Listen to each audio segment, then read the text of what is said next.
បាទសួស្តីបងប្អូនថ្ងៃនេះខ្ញុំសូមបង្ហាញវីដេអូមួយដែលយើង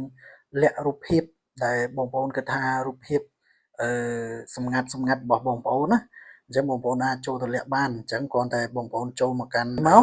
ហ្វូតូរបស់យើងហ្វូតូអញ្ចឹងបងប្អូនអាចជ្រើសរើសយករូបសម្ងាត់ដែលបងប្អូនមានទេអញ្ចឹងខ្ញុំជាឧទាហរណ៍ខ្ញុំ select យកប្រហែលរូបនេះ1 2 3 4 5នេះអញ្ចឹងបងប្អូនចុចនៅលើសញ្ញាព្រួយនេះមកសញ្ញាព្រួយបាញ់ឡើងលើនេះបន្ទាប់មកបងប្អូនអូសឡើងមកលើបងប្អូនយកពាក្យថា hide នេះ hide ណាអញ្ចឹងបងប្អូនចុចនៅលើនឹងមួយមកហើយបងប្អូននឹងឃើញតែគេដាក់ hide តាម photo អញ្ចឹងបងប្អូនចុចនៅលើនឹងមកអញ្ចឹងវាទៅបាត់ហើយឃើញនៅនឹងទៅបាត់ហើយអញ្ចឹងបងប្អូនចង់មើលបងប្អូនចូលមកកាន់ album នេះ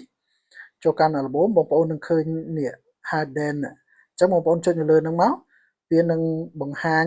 ឲ្យឃើញហើយអញ្ចឹងប្រកាសជាគេប្រកាសជាឆែកឃើញអូខេអញ្ចឹងយើងចូលទៅបិទមួយទៀតយើងចូលទៅបិទមួយទៀតយើង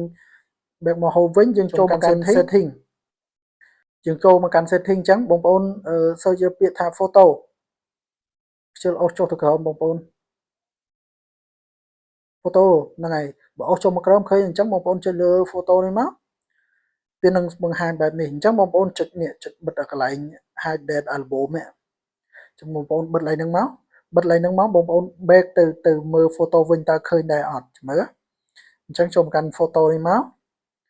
ចូលមកកាន់ photo នេះយើងនឹងឃើញ album ចុច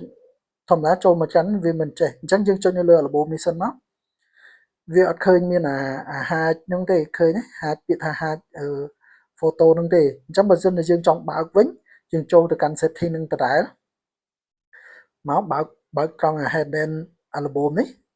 អញ្ចឹងយើងនឹងឃើញនៅក្នុង photo របស់យើងនេះយើងនឹងឃើញពាក្យនេះវិញអញ្ចឹង file